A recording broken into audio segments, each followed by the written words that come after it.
रानी, माँ तुम ऐसी होती हो। बिमल बहुत परेशान था। उसे समझ में नहीं आ रहा था कि वो इस परिस्थिति से कैसे निपटे। वो अपनी माँ को बहुत चाहता था, किंतु उसकी पत्नी और बच्चे उसकी माँ से बहुत दूर भागते थे, क्योंकि उसकी माँ की एक आंख नहीं थी।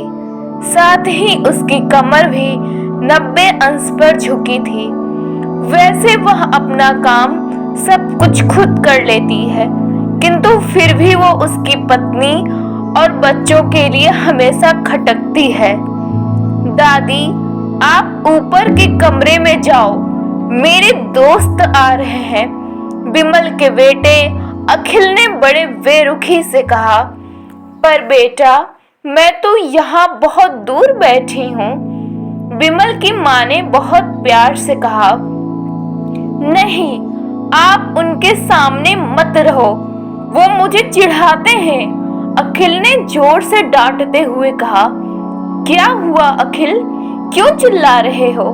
बिमल की पत्नी कामनी ने किचन से ही आवाज लगाई।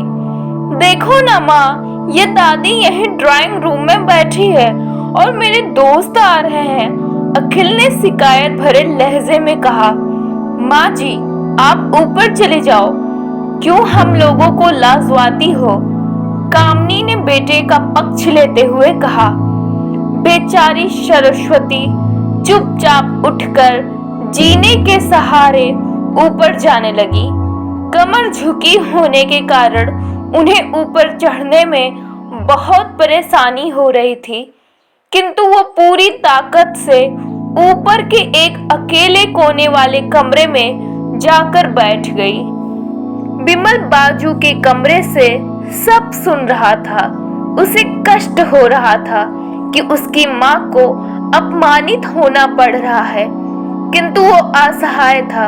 अगर वो कुछ कहता है तो पत्नी और बच्चे उसका विरोध करने लगते हैं। दूसरे उनके तर्क भी सही लगते हैं, क्योंकि वो एक प्रशासनिक अधिकारी था। उसका सामाजिक स्तर बहुत ऊंचा था। उसके ससुराल भी एक उच्च घराने में थी, अतः वह चुपचाप इस तरह हर दिन अपनी माँ को अपमानित होते देखता रहता था। रात को बिमल की पत्नी ने कहा, देखो जी, अब कुछ करो। कल कलेक्टर साहब की पत्नी आई थी। माँ जी अपनी देसी धुंधारा में उनसे मिली।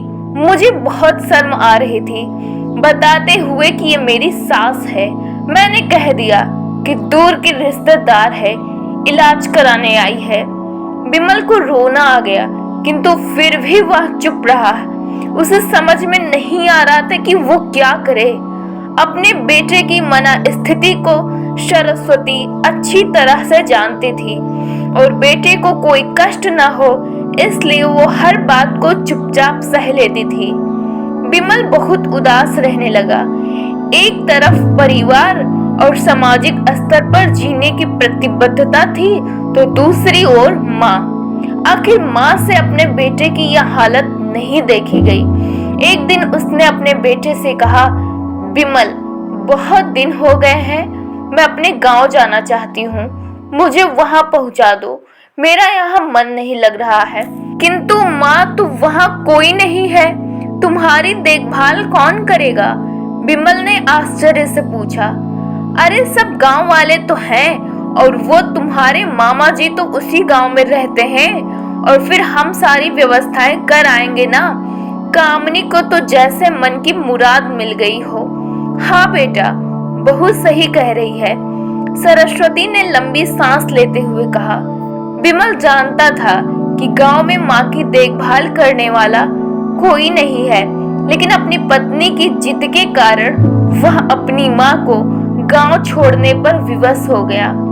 माँ को गांव छोड़कर आते वक्त उसे रोना आ रहा था तथा अपनी बेबसी पर गुस्सा भी आ रहा था, किंतु परिवार, पत्नी और समाज ने उसके इन मनोभावों को दबा दिया और वो सुकून सा महसूस करने लगा।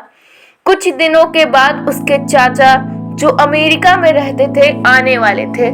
जब विमल बहुत छोटा था, उसके पिता जीवित थे, तब वो भारत आए थे और उसके बाद वो अब भारत आने वाले थे। पूरा परिवार और आस पड़ोस बहुत उत्साहित था। अमेरिका से विमल के डॉक्टर चाचा आ रहे थे।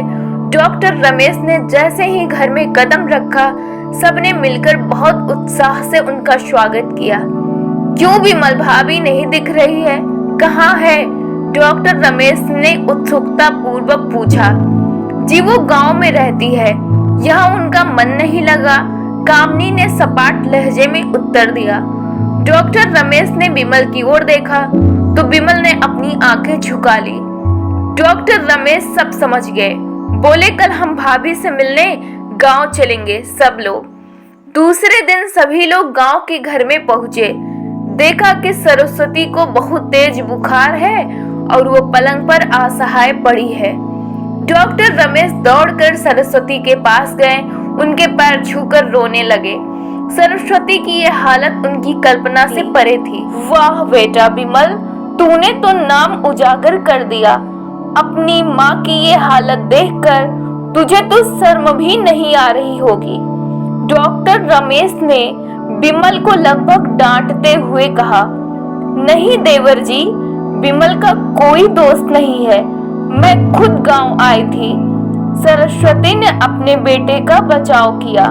मुझे सब पता चल गया भाभी, आप चुप रहो। क्यों बहू, तुम्हें अपनी सास की कुरूपता पसंद नहीं है? समाज में तुम्हें नीचा देखना पड़ता है। डॉक्टर रमेश ने कामनी की ओर व्यंग से देखा। कामनी निरुत्तर होकर विमल को देखने लगी। आज तुम जिस सामाजिक स्तर पर हो, इन्हीं के संघर्षों की देन है। और बेटा विमल, तुम्हें शायद मालूम ना हो कि बचपन में जब तुम 1 साल के थे, तब छत से नीचे गिरने के कारण तुम्हारी एक आंख फूट गई थी और तुम्हारी रीढ़ की हड्डी में भी समस्या थी। तब तुम्हारी इस कुरूप माँ ने अपनी एक आंख और अपना बोन मेरो तुम्हें देकर इतना सुंदर स्वरूप दिया था। कामनी बेटा, इतने सालों तक संघर्ष करके बेटे को प्रशासनिक अधिकारी बनाने वाली इस संघर्षशील औरत की तुम लोगों ने यह दशा कर दी, तुम्हें ईश्वर कभी माफ नहीं करेगा। डॉक्टर रमेश की आंखों से अश्रु जलधारा बह रही थी। अब भाभी, आप मेरे साथ अमेरिका जाएंगी, यहाँ इन स्वार्थी लोगों के बीच नहीं रहेगी। डॉक्टर रमेश ने सरस्वती से कहा। विमल को तो काटो तो खून नहीं था। डॉक्टर रमेश, जो उसके चाचा थे, उन्होंने जो राज बताया, उसके बाद तो विमल को यही लग रहा था कि उससे ज्यादा पापी इंसान इस दुनिया में कोई और है ही नहीं।